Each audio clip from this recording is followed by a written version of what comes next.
Bihar special series के एक और वीडियो में आपका बहुत बहुत स्वागत है दोस्तों। पिछले वीडियो में हमने इस चीज़ को समझा था कि किस तरह से क्या होता था कि मगध का उत्थान होना शुरू हुआ था।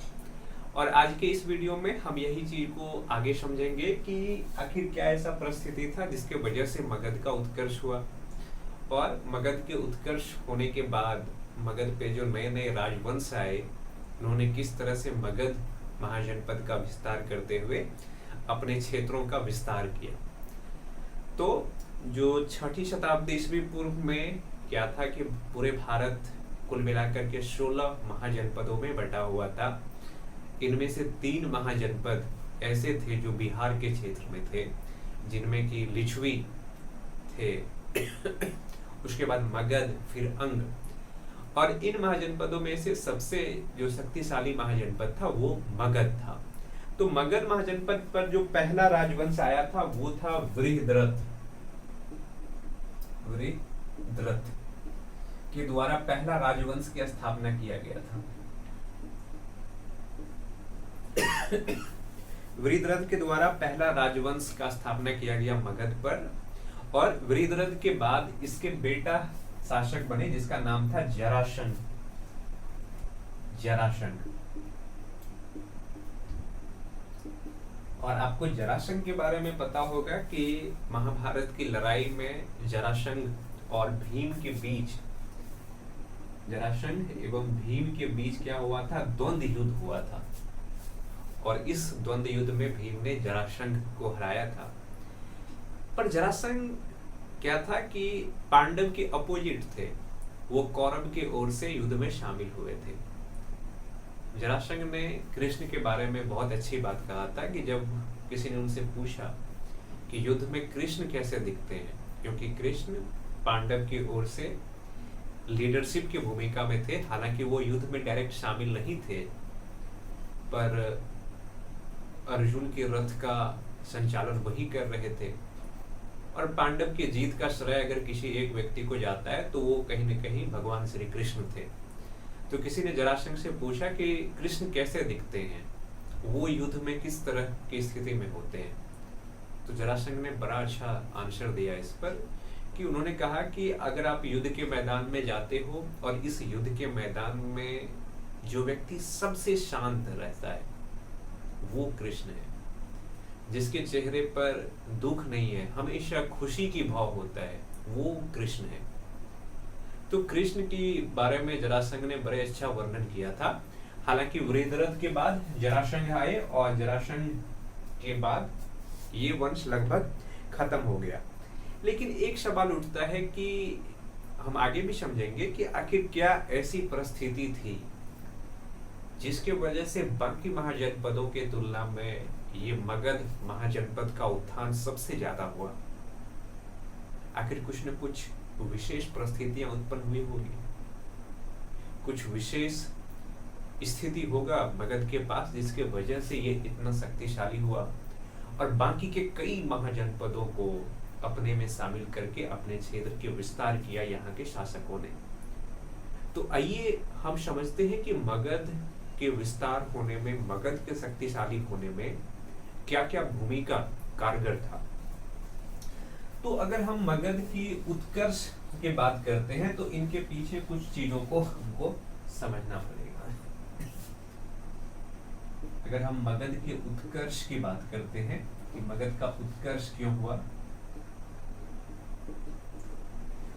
तो मगध के उत्कर्ष होने में जो सबसे बड़ी भूमिका था वो था इनका क्या चीज, वो था इनका राजधानी।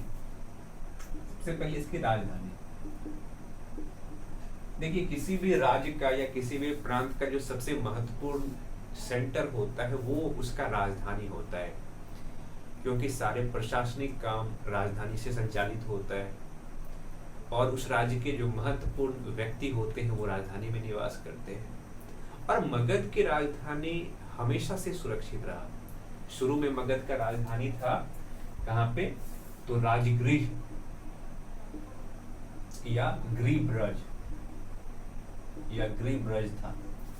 और ये राजगृह या गृहब्रज जो था ये 5 पहाड़ियों से घिरा हुआ प्रदेश था। और 5 पहाड़ियों से घिरे होने की वजह से बाहरी आक्रमण का सामना इसको नहीं करना पड़ता था। और अगर किसी राज्य का, किसी जनपद का राजधानी सुरक्षित हो गया तो राजा का सारा ध्यान उनके बाकी हिस्से पर होगा और अपने क्षेत्र के विस्तार करने पर होगा। इस वजह से मगध के उत्कर्ष में इसकी राजधानी का जो लोकेशन है, इसका भी सबसे महत्वपूर्ण भूमिका में से एक था इनके उत्थान होने में। दूसरा क्या हो गया कि बाद के वर्षों में मगध की राजधानी बनाया गया, पाटलिपुत्र को परिवर्तित किया गया। और ये पाटलिपुत्र नगर जो है, ये 3 नदियों के संगम पर बसा हुआ है। और 3 नदियों के संगम पर बसे होने की वजह से पाटलिपुत्र भी अपने आप में सुरक्षित था, क्योंकि नदी को पार करके आक्रमण करना आसान नहीं है। तो इस तरह से मगध का जो राजधानी था वो बहुत ही सुरक्षित स्थिति में था। इस वजह से मगध के शासक अपना सारा ध्यान अपने क्षेत्र के विस्तार करने में लगाया। दूसरी बात, अब ये सवाल उठता है कि एक राज्य की उत्थान केवल उसके राजधानी को सुरक्षित होने से नहीं होता है। हमेशा से एक चीज ध्यान में रखिएगा कि किसी भी राज्य का, किसी भी देश का उन्नति तब होता है जब उनकी आर्थिक स्थिति मजबूत होता है। अगर किसी राज्य का आर्थिक स्थिति सुदृढ़ है तब जाकर के ही उनका क्षेत्रीय विस्तार होता है। और मगध के आर्थिक मामले को लेकर के अगर देखें तो इनका भी बहुत महत्वपूर्ण चीज था। एक तो ये नदियां, गंगा और उनकी जो सहायक नदियां थी, सोन नदी, गंडक नदी, ये मगध से होकर के पास करते थे। और मगध के होकर के पास होने की वजह से इन नदियों के द्वारा हर साल नई मिट्टी लाया जाता था। और जब इस मिट्टी में कृषि किया जाता था तो कृषि का उत्पादन बहुत ज्यादा होता था। और उस समय जो अर्थव्यवस्था का प्रमुख हिस्सा था वो कृषि था, एग्रीकल्चर था। तो इस तरह से मगध अपने आप को मजबूत किया। दूसरे ओर अगर इनकी भौगोलिक स्थिति देखें, भौगोलिक स्थिति में आप इसका देखेंगे छोटा नागपुर का पठार। और इस छोटा नागपुर के पठार के होने की वजह से मगध को क्या सब मिलता था? एक तो पठारी क्षेत्र जो होता है वो खनिज के लिए सबसे बेहतर क्षेत्र होता है। खनिज संसाधन सबसे ज्यादा पठारी क्षेत्र में पाए जाते हैं, तो आसानी से इसको खनिज मिलता था। और इस खनिज में भी लौह खनिज, और जब लौह खनिज मिलना शुरू हुआ तो जितने भी साम्राज्य थे उनका उत्कर्ष की कहानी लौह खनिज के मिलने के बाद ही सही तरीके से शुरू होता है। क्योंकि अब इनके पास लोहा से बना हुआ हथियार था जिसका उपयोग ये युद्ध में कर सकते थे। लोहा से बने हुए सामान का उपयोग कृषि कार्य में कर सकते थे। तो जो छोटा नागपुर का पठार है, इन्होंने एक चीज तो इनको दिया कि बहुत सारे खनिज दिया। दूसरे ओर जंगल, और इस जंगल से आसानी से लकड़ी मिल जाता था और इस लकड़ी से सामान का बनाना आसान हो जाता था। और इन जंगलों से इनको बहुत ज्यादा हाथी प्राप्त हुआ, हाथी, घोड़ा। और इन सब चीजों की भूमिका होती है युद्ध में। और उस जमाने में, आज के समय तो ऐसे तोप होता नहीं था, या परमाणु बम तो होता नहीं था, या मिसाइल नहीं होता था। तो युद्ध में वो राज्य का जितना ज्यादा मजबूत, ज्यादा बेहतर स्थिति में वो राज्य होते थे जिनके पास अश्व सेना होता था।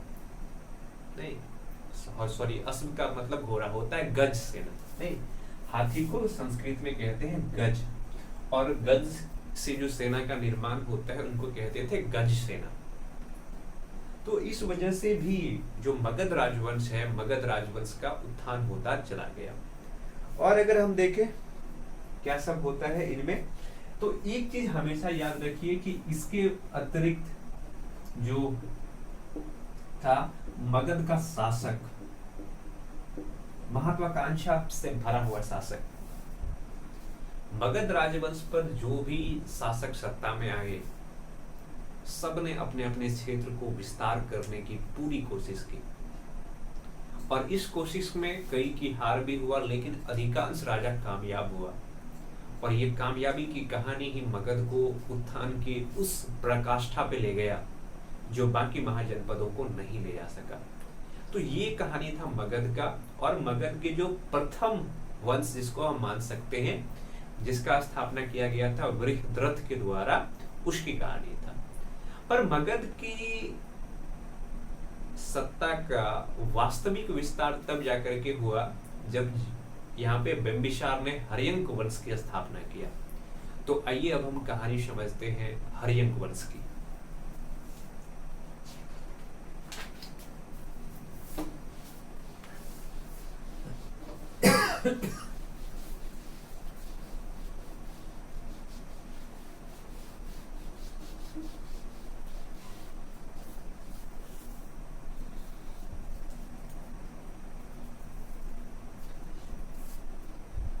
तो अब जो इस पे वंश आता है, ये कौन सा वंश है? हर्यंक वंश। और इस हर्यंक वंश के संस्थापक कौन थे? संस्थापक थे बिंबिसार। और इस हर्यंक वंश की स्थापना बिंबिसार के द्वारा किया गया था 544 ईस्वी पूर्व में, 544 बीसी पूर्व में। और बिंबिसार की हत्या कर दिया गया, किसी दूसरे व्यक्ति के द्वारा नहीं, बल्कि उनके बेटा के द्वारा। और उसके बेटा का नाम था अजातशत्रु। तो बिंबिसार के बाद जो हर्यंक वंश के शासक बने, इसका हत्या होता है। और हत्या कौन करते हैं? इनके पुत्र अजातशत्रु। और ये 492 में हत्या किया था। 492 बीसी से लेकर के 460 बीसी तक मगध का शासक बना रहा। कौन? तो अजातशत्रु। 492 से 460 बीसी। पर राजनीति की खेल है, सत्ता सबको चाहिए। और यहाँ पे अजातशत्रु एक बेटा अपने बाप का हत्या करता है। क्यों? क्योंकि उसको राजा बनना है। तो फिर अजातशत्रु की भी बारी आएगा। तो अजातशत्रु की हत्या कर देता है इनका बेटा उदयीन।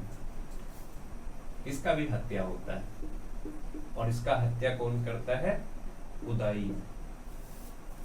इसका हत्या कर देता है उदयीन।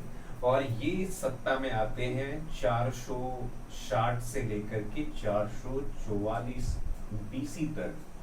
उदयीन सत्ता में रहे। सत्ता के केंद्र में कौन होते हैं? उदयीन होते हैं। तो इस तरीके से हर्यंक वंश के 3 महत्वपूर्ण शासक हुए। बिंबिसार, जिन्होंने इस वंश की स्थापना किया 544 बीसी में। पर इसके बेटा अजातशत्रु इनका हत्या कर देता है और खुद राजा बनते हैं। कब? 492 बीसी में। 492 बीसी से लेकर के 460 बीसी तक मगध का सत्ता अजातशत्रु के हाथ में रहा।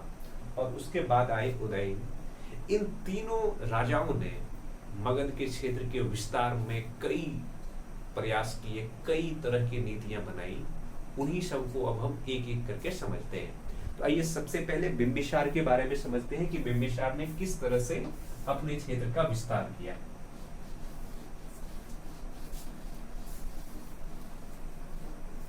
देखिए, बिंबिसार ने अपने क्षेत्र के विस्तार करने के लिए जो सबसे बड़ी नीति अपनाया वो था विवाह की नीति।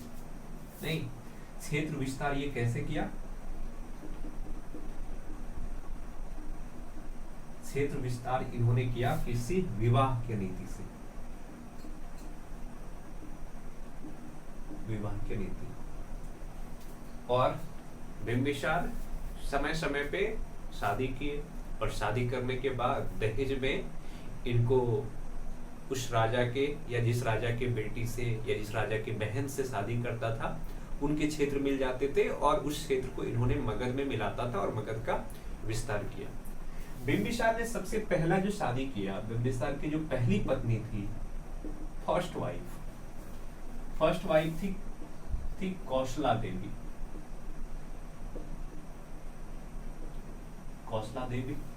और ये कौशला देवी कौन थी?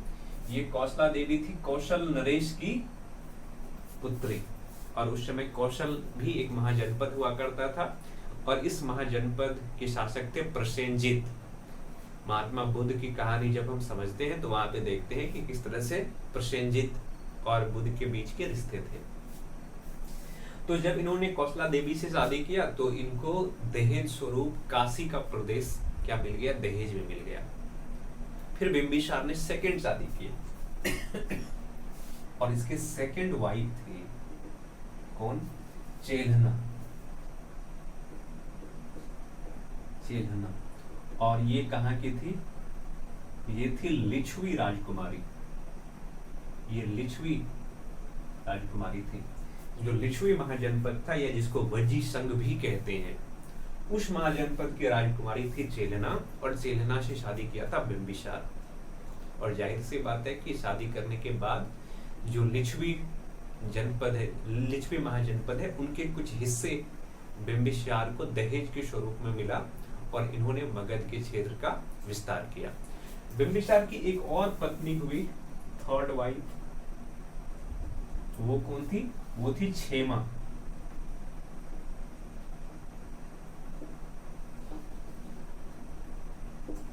क्षेमा, और ये कौन थी, ये पंजाब जो आज है वहां के एक राजा थे, पंजाब के मद्र नरेश। पंजाब के मद्र यानी कि दूर जाकर के बिंबिसार ने शादी किया, और इस तरीके से बिंबिसार शादी करके अपने क्षेत्र का विस्तार किया, मगध का विस्तार किया। देखिए बिंबिसार का एक दोस्त हुआ करता था, उस दोस्त का क्या नाम था, उसका नाम था प्रोधत। प्रोधत, और ये प्रोधत थे अवंती के शासक। अवंती के शासक, अवंती आज का जो उज्जैन का क्षेत्र है उसको उस समय अवंती कहा जाता था।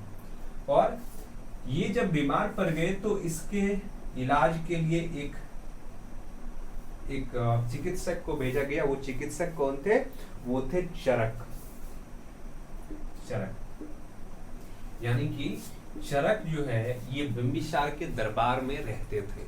तो क्वेश्चन इस तरह से पूछा जाता है कि चरक निम्नलिखित में से किस राजा के दरबार में रहते थे। उनमें ढेर सारा ऑप्शन होता है, बिंबिसार, अजातशत्रु, चंद्रगुप्त मौर्य, और उनमें से हमें सही टिक करने के लिए बोलता है, तो इस तरीके से हम सही टिक कर सकते हैं। तो ये कहानी था बिंबिसार का और उसके द्वारा अपने क्षेत्र के विस्तार करने की रणनीति का। और बिंबिसार के बाद जो शासक आते हैं वो है अजातशत्रु। तो आइए हम अजातशत्रु से के बारे में जानते हैं।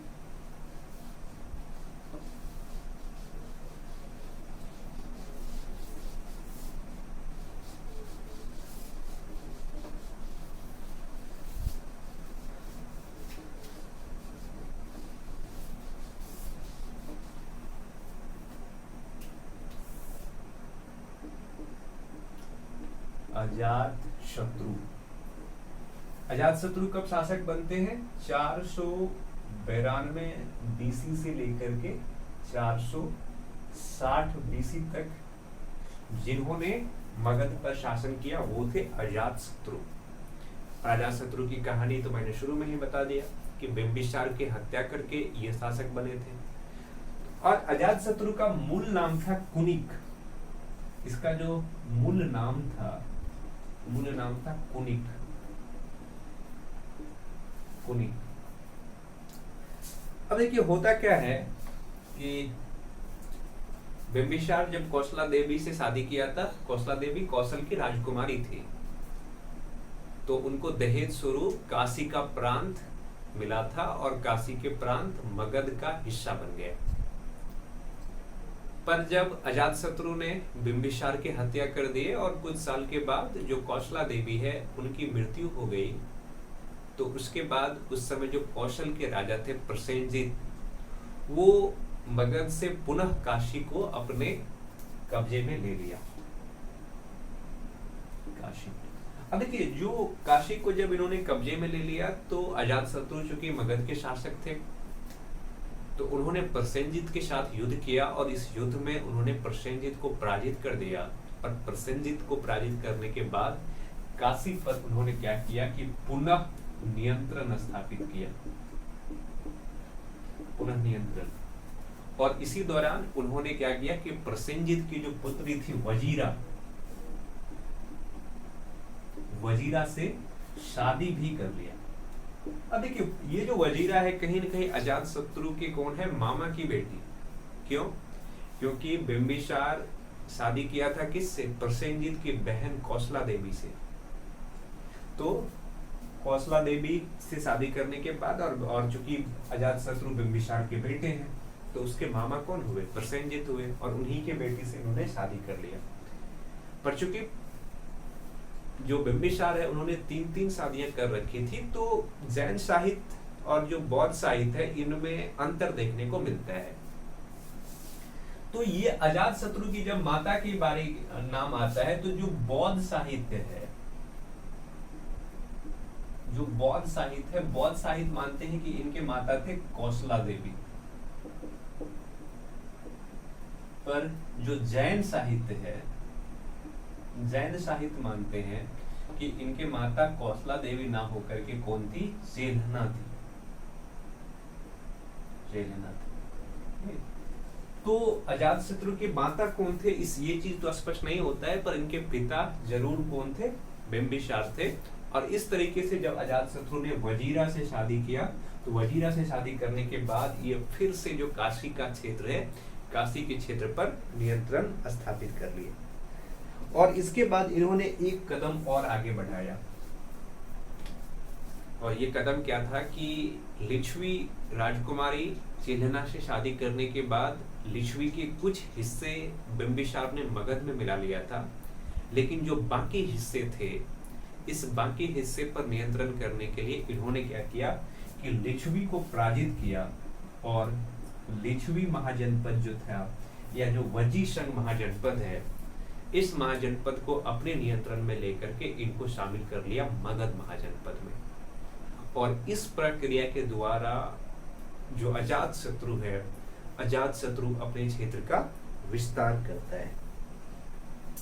अजातशत्रु जो शुरू में थे, ये शुरू में जैन धर्म को मानते थे, शुरू में जैन धर्म को मानते थे, पर बाद के वर्षों में ये बौद्ध धर्म के समर्थक हो गए, बौद्ध धर्म के अनुयायी हो गए। और एक चीज और ध्यान में रखिए कि अजातशत्रु के टाइम पर ही जो बौद्ध संगति है, जो 4 बौद्ध संगति हुई है, उनमें से प्रथम बौद्ध संगति अजातशत्रु के टाइम पर ही हुआ था। प्रथम बौद्ध संगति कब हुआ था? ये हुआ था 483 BC, और इसकी अध्यक्षता कौन किए थे? इनके अध्यक्षता किए थे महाकश्यप।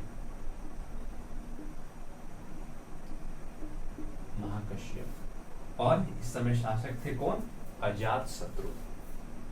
तो ये कहानी था अजातशत्रु और मगध का, और मगध के विस्तार की कहानी था कि किस तरह से मगध महाजनपद को अजातशत्रु ने विस्तार किया और इनके क्षेत्र को बढ़ाया। पर एक चीज और ध्यान में आपको रखना है कि प्रथम बौद्ध संगीति अजातशत्रु के टाइम पर ही होता है, और इनकी अध्यक्षता कौन किए थे? महाकश्यप ने किया था।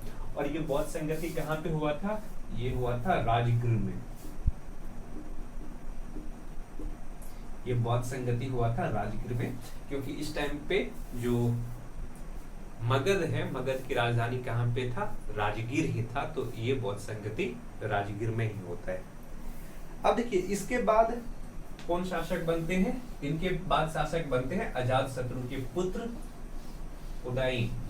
और उदयन भी उसी तरीके से शासक बनते हैं जिस तरीके से अजातशत्रु बने थे, यानी कि अपने पिता के हत्या करके। तो जो तीसरा शासक आता है, वो तीसरा शासक कौन है? वो है उदयन। और उदयन के शासनकाल कब से कब तक होता है? 460 से लेकर के 444 BC तक जो व्यक्ति मगध के सत्ता में होते हैं वो है उदयन। अब देखिए, उदयन ने क्या किया? उदयन के द्वारा जो सबसे बड़ा काम किया गया, उनमें से पहला था राजधानी का स्थानांतरण। राजधानी स्थानांतरण।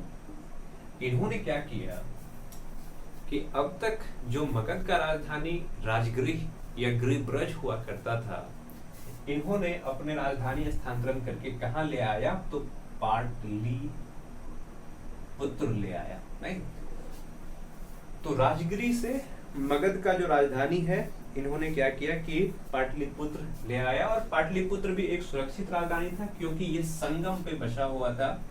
किसके किसके संगम थे ये, तो गंगा और उनके दो सहायक नदी, एक तो सोन और एक गंडक, इन नदियों के संगम पे बसा हुआ एक नया शहर बसाया उदयन ने, और उस शहर को नाम दिया पाटलिपुत्र, और पाटलिपुत्र को इन्होंने अपना राजधानी बना दिया। इस वंश के जो अंतिम शासक थे हर्यंक वंश के, इसके बेटे आए नागदशक। नागदशक इस वंश के अंतिम शासक थे। नागदशक को शिशुनाग ने पराजित किया, और पराजित करने के बाद मगध पर शिशुनाग वंश की स्थापना किया। तो आइए अब हम शिशुनाग वंश के बारे में भी हम समझ लेते हैं।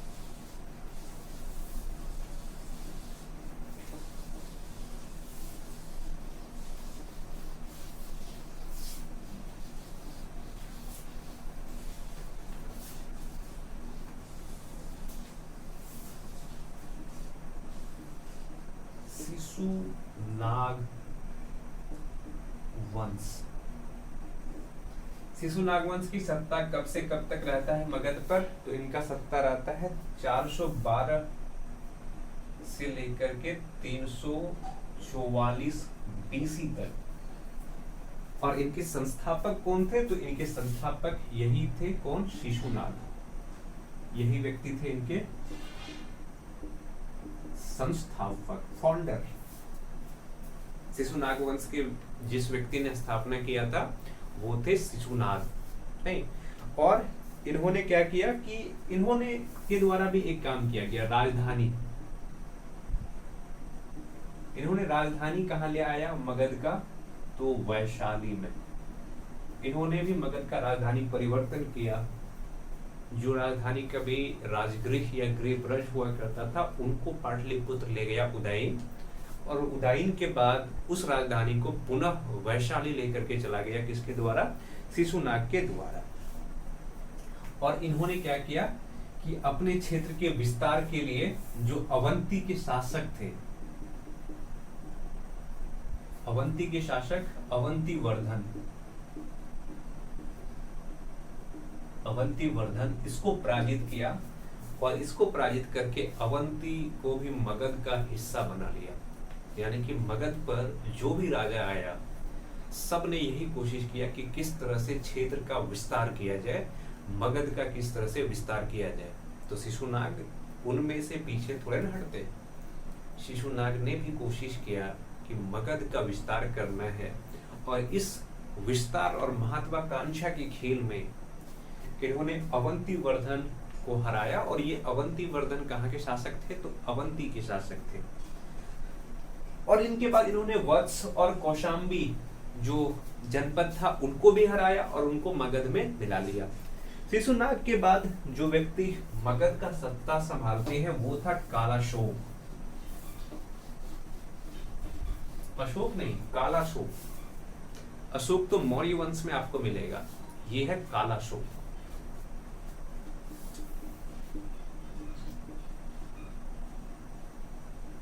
कालाशोक।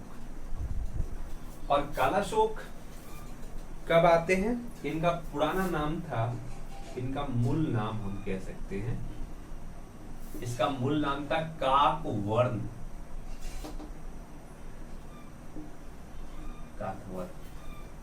और इनके समय में एक जो सबसे महत्वपूर्ण चीजें हुआ वो था द्वितीय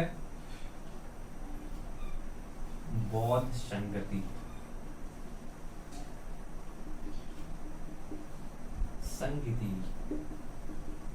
द्वितीय बौद्ध संगति ये कालाशोक के टाइम में ही हुआ था। बौद्ध संगति का मतलब कि बौद्ध धर्म को मानने वाले लोगों का एक बहुत बड़ा मीटिंग हुआ। अलग अलग प्रदेश के बड़े बड़े संत महात्मा आए थे जो बौद्ध धर्म से संबंधित थे, और वहां पे बैठ करके बौद्ध धर्म को लेकर के कई तरह की बातें हुई। जब हम बौद्ध धर्म को पढ़ेंगे तो हम समझेंगे कि प्रथम बौद्ध संगति में क्या क्या निर्णय लिया गया, द्वितीय बौद्ध संगति में क्या क्या निर्णय लिया गया, ये सब चीजें समझेंगे। पर अभी ध्यान में ये रखिए कि द्वितीय बौद्ध संगति कालाशोक के टाइम में हुआ था, और ये कब हुआ था? 383 बीसी में। और प्रथम बौद्ध संगति हुआ था 483 बीसी में। यानी कि कुल मिलाकर के 100 वर्ष का गैप है प्रथम बौद्ध संगति और द्वितीय बौद्ध संगति में। और इस बौद्ध संगति का अध्यक्षता किया था किसने? तो वसुमित्र ने। वसुमित्र के द्वारा इस बौद्ध संगति का अध्यक्षता किया गया था। और चूंकि ये बौद्ध संगति कालाशोक के समय में हुआ था, और कालाशोक नंद वंश, ये शिशुनाग वंश का शासक था, जिसका